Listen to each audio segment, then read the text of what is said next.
আলাইকুম। সকলে ভালো আছেন, সুস্থ আছেন, দোয়া করি সকলের জন্য। আজ আবার পেয়ে গেলাম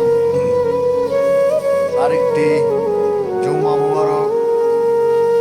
সকলে সকলের জন্য দোয়া করব, নামাজ পড়ে এবং মা বাবার জন্য দোয়া করব।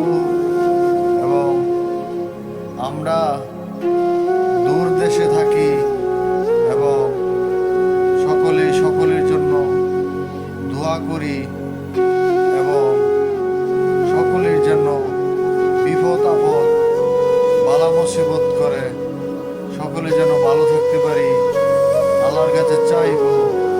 কিছু না চাইলে আল্লাহ দিবে না। সকলে ভালো থাকবেন, সুস্থ থাকবেন। আপনাদেরকে